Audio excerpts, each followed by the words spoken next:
You know, we often rib the president for being addled and deranged and possibly having dementia, but I have to give him credit where credit is due. Last night, he wrote a very concise and thoughtful post on social media about the Epstein files that put to rest many of the questions that have been haunting his administration, made it clear that he is laser focused on getting to the truth, and I'm just with you. Look at how long this is. Is there no character limit on Truth Social? I haven't seen something that long and incoherent since my mom accidentally had voice to text on while she had a conversation with our neighbor Linda. For more on this, it's time for a closer look. After months of calling the Epstein files a hoax made up by Democrats, the president would now like you to know that actually the whole release the Epstein files thing, that was his idea. As everyone knows, I asked Speaker of the House Mike Johnson and Senate Majority Leader John Thune to pass this bill in the House and Senate, respectively. No, you didn't. Don't try that move where you say, as everyone knows, in hopes that we're all going to say everyone, but I didn't know. Am I out of the loop? Everyone knows the opposite was true because we saw it with our own eyes. You can try to get away with saying, as everyone knows, I have a huge penis, but don't do it while you're changing at the gym, because people are gonna check. I think gym is also effective. I think the teens are calling it gyms. You don't know, Sal, because you're too old, but it's a lot of old people like Sal call it gym, and teens and me. Not that I'm at the gym with teens.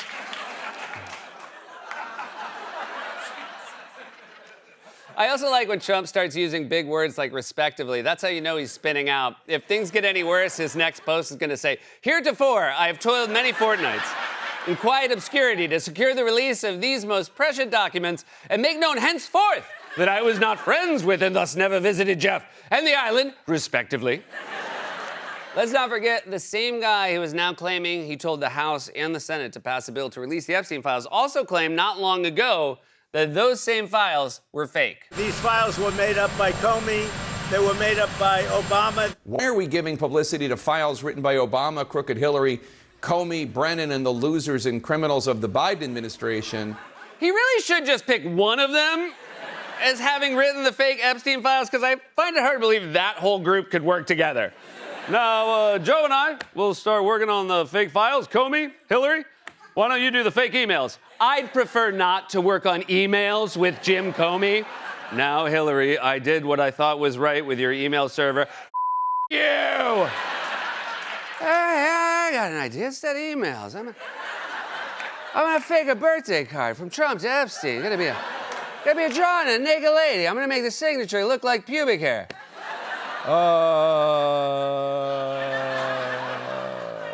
What the Joe?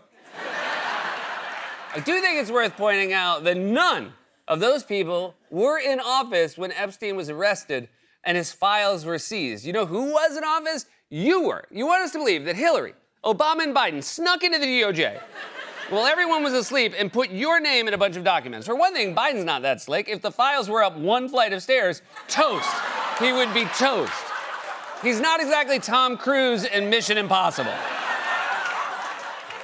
Trump insists his frustration is not about the Epstein files per se. It's about distracting from all the great work he is doing. We have nothing to do with Epstein. The Democrats do.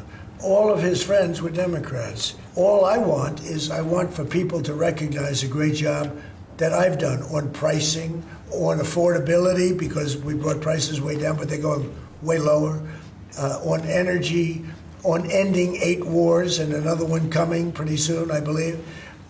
We've done a great job. And I hate to see that deflect from the great job we've done. If there's nothing bad in the Epstein files for you, then why would it deflect from the great job you've done? That just sounds even more suspicious. That's like if your spouse asks to look at your phone and you respond by saying, I don't want my DMs on Instagram to distract from how great our marriage is. Also, I have to go back to this. On ending 8 wars and another one coming pretty soon, I believe. Ooh, spoiler alert. Now, he could be referring to Russia and Ukraine, or he could be referring to another one of his imaginary wars, like the time he said he stopped a war between Albania and Azerbaijan, which, as you can see from this map, are not even remotely close to each other. You know, they used to be right next to each other, but the fighting was so bad they eventually grew apart. I wonder what it'll be this time. Is it the brutal territorial conflict between Thailand and Antarctica? Maybe he's solved the simmering feud between Uruguay and Sri Lanka? Or maybe he's finally brokered a truce in the vicious, decades-long war between Madagascar and Zootopia.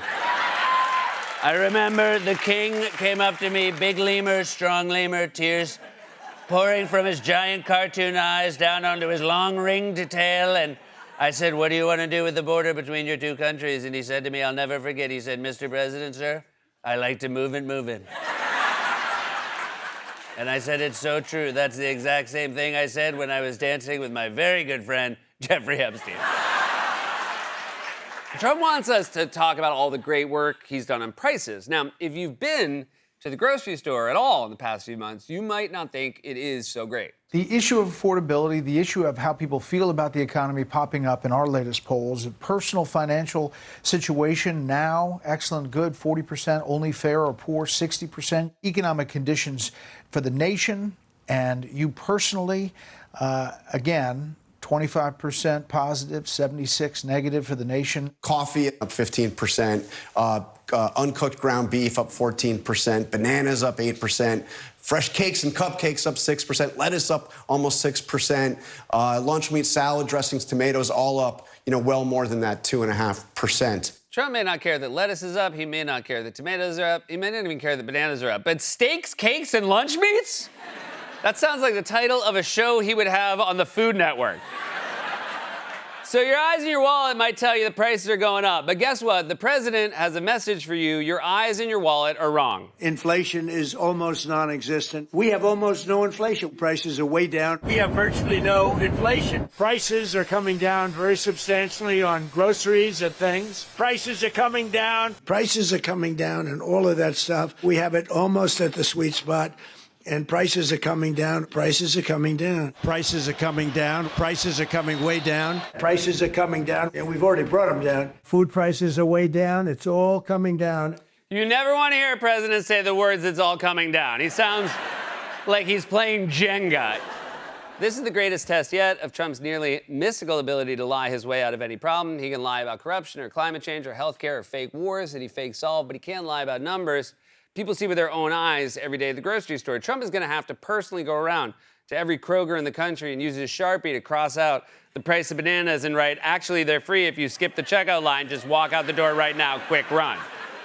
But if you're out there grocery shopping and you're upset at how expensive things are, just know that you're actually being very mean to Mr. Trump. His approval rating now on the economy, according to, this is Reuters, is 34%. His disapproval is 58%. I'm not going to tell the American people how to feel, but it has only been 9 months. It's kind of unfair when someone has been there 9 months to put it all on them. Yeah, it's unfair. It's only been 9 months, actually 10 months, but who's counting? Certainly not me. Okay, fine, I'm counting. You want it in days? 304. But the point is, that's not enough time to lower prices. The president has been busy with more important stuff, like getting a crown from South Korea or a jet from Qatar, or wandering around on the roof of the White House to lay out his plans for a new ballroom like some sort of reverse Santa Claus. Are you here to bring us presents? No, I'm here to take your presents and trade them for a new golden toilet. But you heard Fox News, 9 months is not enough time to lower prices. And in fairness to Trump, he never said he could do it in 9 months. He was actually very specific about how much time he would need. When I win, I will immediately bring prices down starting on day one. Yeah, that's right. He said he would lower prices on day one, but he never said day one of what? I will lower prices on day one of the Winter Olympics. Trump is learning the same hard truth that Joe Biden and the Democrats learned last year. You can't Jedi mind trick people into thinking the economy is better than what they feel in their lives every day. Trump may not be delivering on prices, but his approval ratings are definitely Coming down. This has been A Closer Look.